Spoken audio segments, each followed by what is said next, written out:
Baby వచ్చావా baby అనే విధంగా అంటూ ఉంటే మందారం నువ్వు ఇక్కడ అసలు ఏం జరిగింది మందారం అనే విధంగా అంటూ ఉంటే అమ్మాయి గారు ఏం చెప్పను అమ్మాయి గారు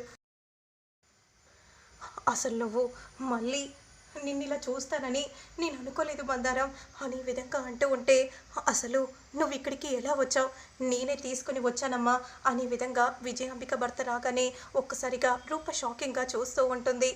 ఆ సమయానికి నేను అక్కడ వెళ్ళడం వల్లే నేను మందారాన్ని చూడగలిగాను.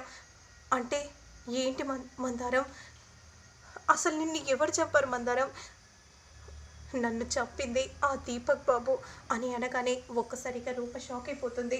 ఏంటి మందారం నువ్వు అంటుంది దీపక్ నిన్ను హత్య చేశాడా రాజుయే హత్య చేశాడని తారుమారు చేసి సాక్ష్యాలను ఇప్పుడు రాజుని కోర్టులో ఇరికించాడు. ఈరోజు సాక్ష్యం బయట పెట్టకపోతే రాజుకి జీవితకాలం జైలు శిక్ష పడుతుంది మందారం అనే విధంగా చెప్పగానే ఒక్కసారిగా షాక్ అయిపోతుంది మందారం. అసలు ఏం జరిగింది స్వామీజీ మందారాన్ని మీరు ఇక్కడికి ఎలా తీసుకుని వచ్చారో చెప్తానమ్మా జరిగిందంతా చెప్తాను అని అంటూ స్వామీజీ వెంటనే ఇక జరిగిందంతా కూడా చెప్తూ ఉంటాడు. ఆ టైంలో ఆ సమయానికి మేము దీక్ష చేసుకోవడానికి అటుగా నడుచుకుంటూ వెళ్తూ ఉన్నాం. అప్పుడే మందారాన్ని స్వామీజీ చూడటం జరుగుతుంది. ఒక్కసారిగా స్వామీజీ షాక్ అయిపోతారు. మందారం ఏం జరిగింది మందారం మందారం లే అమ్మా లే అనే విధంగా అంటూ ఉంటే మందారం మందారం మాత్రం లేవలేని పరిస్థితిలో ఉండిపోతుంది.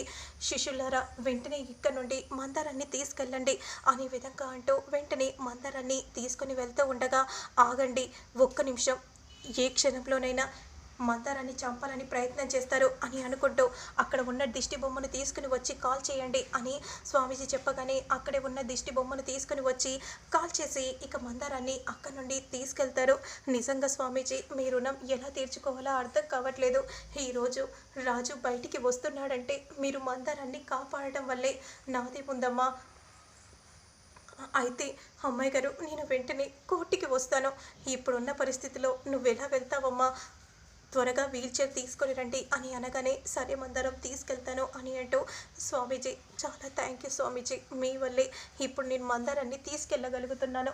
రాజు నిర్దోషిగా బయటపడతాడు. సరే అమ్మ వెళ్ళిరా అని అనగానే అక్కడి నుండి వెళ్తూ ఉంటే ఇక అదంతా చూసిన రేణుక లేదు రూప తీసుకెళ్తే మంచిదైపోతుంది నేనే ఎలాగైనా కోర్టుకి మందారాన్ని తీసుకెళ్ళాలి అని రేణుక మనసులో అనుకుంటూ ఉంటే అంతలో విరూపాక్షి వచ్చి స్వామీజీ మీరు బయట పెట్టలేదు నాకు చాలా సంతోషంగా ఉంది. ఇలా అయినా ఇద్దరు ఒకటైతారేమో చూడాలి అని విరూపాక్షి అంటూ ఉంటే మరోవైపు మాత్రం రూప మందారం తీసుకుని రావటాన్ని చూసిన గౌతమ్ వెంటనే రై త్వరగా వెళ్ళి ఆ మందారాన్ని తీసుకుని రండ్రా సరే అన్న అని అంటూ వెంటనే మందారాన్ని తీసుకొని వెళ్తూ ఉండగా ఎవరు మీరు బేబీ త్వరగా రా బేబీ అని రూప అంటూ ఉంటుంది. ఇక వెంటనే రౌడీలను ఆపబోతూ ఉన్న సమయంలో రేణుక మాత్రం మందారాన్ని కోర్టు దగ్గరికి తీసుకెళ్తూ ఉంటుంది.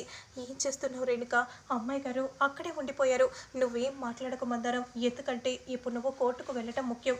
లేదంటే నువ్వు ఈరోజు సాక్ష్యం చెప్పకపోతే జీవితకాలం జైలు శిక్ష రాజు అనుభవిస్తాడు. కాబట్టి నువ్వు ముందు కోర్టులోకి వెళ్ళి తీరాలి అని అంటూ ఉంటుంది. మరోవైపు మాత్రం శ్వేత ఇలా చెప్తూ ఉంటుంది ఏంటి మావయ్య మీరు రూపను నమ్ముకున్నారు నేను మంచి లాయర్ని పెట్టేదాన్ని కదా మీరు ఎందుకు ఇలా చేస్తున్నారు చెప్పండి. ఆ రూప సాక్ష్యాన్ని తీసుకుని వస్తుందని మీరు అనుకుంటున్నారు తను తీసుకుని రాదు వృధా ప్రయాస అని ఈ విధంగా శ్వేత అంటూ అక్కడి నుండి వెళ్తూ ఉంటే అలానే అప్పలనాయుడు చూస్తూ ఉంటాడు. ఇక మందారాన్ని కోర్టు దగ్గరికి రేణుక తీసుకుని వస్తూ ఉంటుంది. మరోవైపు మాత్రం జడ్జి గారు వచ్చి కూర్చుంటారు. ఇక అందరూ కూడా నమస్కారం పెట్టగానే ప్రొసీడ్ అనే విధంగా అంటూ ఉంటే ఇక అదే సమయానికి రేణుకకు అడ్డుగా గౌతమ్ వచ్చి నిలబడగానే గౌతమ్ నువ్వొచ్చావా అడ్డు తప్పుకో నేను అడ్డు తప్పుకొని రేణుక అని అంటూ ఉంటే ఎందుకు చెప్తున్నాను విను గౌతమ్ ఇలారా అని అంటూ వెంటనే పక్కకు తీసుకెళ్తుంది.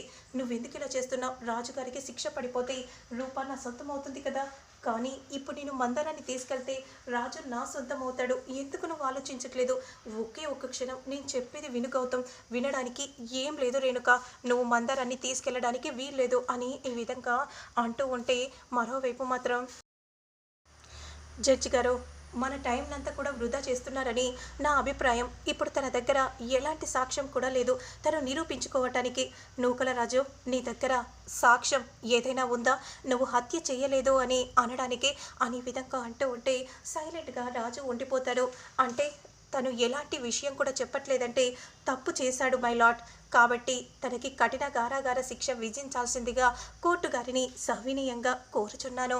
వాదోపవాదనలు విన్న తరువాత 14 ఏళ్ల కఠిన కారాగార శిక్ష విధించడం అవుతుంది నూకల రాజుకి.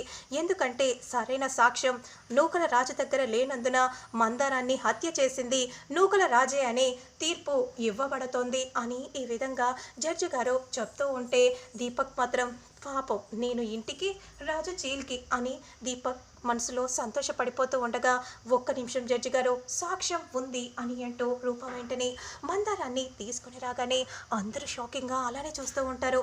మందారం అనే విధంగా ఎంతో సంతోషంగా సూర్యప్రతాప్ అంటూ ఉంటే, పెద్దయ్య గారు అని మందారం అంటూ ఉంటే దీపక్ విజయ అంబుకాలు మాత్రం కంగారు పడిపోతూ అలానే మందారాన్ని చూస్తూ ఉంటారు. మందారం చనిపోలేదు, మందారం బ్రతికే ఉంది అని సూర్యప్రతాప్ చాలా సంతోషపడిపోతూ ఉండగా, అసలు ఏం జరిగిందమ్మా? నా రాజన్న నన్ను హత్య చేయలేదు జడ్జి గారు. ఇంతకంటే సాక్ష్యం ఏం కావాలి? విట్నెస్ ఏం కావాలి చెప్పండి అడ్వకేట్ గారు అని రూప అంటూ ఉంటే ఏం మాట్లాడకుండా మౌనంగా చూస్తూ ఉంటుంది. అసలు నేను చంపింది ఎవరమ్మా? నన్ను చంపింది దీపక్ బాబు, రాజన్న కాదు, నా భర్తే నన్ను చంపాడు, నన్ను చంపాలని చూశాడు అని మందారం చెప్పగానే ఇక దీపక్ కంగారు పడిపోతూ షాకింగ్గా చూస్తూ ఉంటారు. అసలు ఇలా అడ్వకేట్లు మాట్లాడే వాళ్ళని కూడా శిక్షించాలి. ఎందుకంటే ఒక నిర్దోషికి ఇప్పుడు ఈ విట్నెస్ తీసుకొని రాకపోతే ఎప్పటికీ దోషిగానే మిగిలి ఉండేవాడు.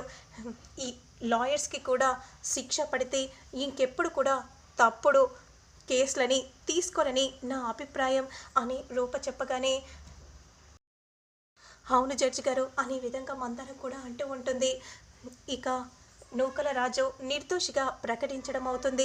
వాదోపవాదనలు విన్న తరువాత ఇక దీపక్ని మాత్రం కఠిన కారాగార శిక్ష విధించాల్సిందిగా ఈ కోర్టు తీర్మానించబడింది అనే విధంగా చెప్పగానే ఇక దీపక్ని పోలీసులు లాక్కొని వెళ్ళిపోతూ ఉంటారు. ఇక విజయాంబిక మాత్రం చాలా బాధపడిపోతూ ఉంటే, అక్క బాధపడకక్క, బాధపడకు, వాడికి తగిన శాస్తి జరిగిందని అనుకోవాలి అని సూర్యప్రతాప్ అంటూ ఉంటాడు. ఇక పదండక్క. ఏమయ్యా పెద్ద మనిషి, ఆగుతావా? ఆయన ఎన్నాళ్ళు ఎలాంటి వాడో నా కొడుకు మీ దగ్గరే ఉన్నాడు కదా, ఎప్పుడు మీ క్షేమం కోసం ఆలోచించాడు కదా. ఏమయ్యా పెద్ద మనిషి, నీకింత కూడా విశ్వాసమే లేదా? అసలు నువ్వేం మనిషివయ్యా? ఎందుకే ముత్యాలు, ఎందుకు మాట్లాడుతున్నావు? పెద్దయ్య ఏదో తెలిసి తెలియక బాధలో ఉండి మాట్లాడింది. మీరు ఇక్కడ నుండి వెళ్ళిపోండి పెద్దయ్య. ఏంటయ్యా, ఏంటి, ఎందుకు ఆపుతున్నావయ్యా? నాకేం అర్థం కావట్లేదు. ఎందుకు ఆపుతున్నావు? ఇప్పుడు వీళ్ళు ఇచ్చే సాక్ష్యాల వల్ల నా కొడుకు జైలు పాలు అయ్యేవాడు. మనం ఎప్పటికీ కూడా బాధలో ఉండేవాళ్ళం. కానీ మన కోపతాపాలన్నీ పక్కకు పెట్టి రూప మాత్రం సరైన సాక్ష్యం తీసుకుని రావటం వల్లే ఇప్పుడు మన రాజును మనం చూడగలుగుతున్నాం. అమ్మ రూప, మీ నాన్నలాగా నీ మనసులో నువ్వేం పెట్టుకోకుండా నువ్వు నా కొడుకును కాపాడవమ్మా. ఈరోజు నా కొడుకు జైలుకు వెళ్లకుండా బయటికి వచ్చాడంటే నువ్వు తీసుకుని వచ్చిన సాక్ష్యం వల్లే అమ్మ రూప. నేను నీకు థ్యాంక్స్ చెప్తున్నానమ్మా. నిజంగా నీ మేలు నేనెప్పటికీ మర్చిపోలేనమ్మ రూప అని ముత్యాలు చెప్పగానే విజయాంబిక షాక్ అయిపోతుంది. రాజు అప్పలనాయుడు చాలా సంతోషంగా చూస్తూ ఉంటే ఇక ప్రతాప్ మాత్రం అలానే చూస్తూ ఉంటారు. ఇక ఈ పెద్దయ్య గారికి ఏం తెలియకుండా నువ్వైనా రాజు ఎలాంటి వాడో తెలుసుకొని నువ్వు సరైన సాక్ష్యం తీసుకొని వచ్చినందుకు చాలా సంతోషమమ్మా.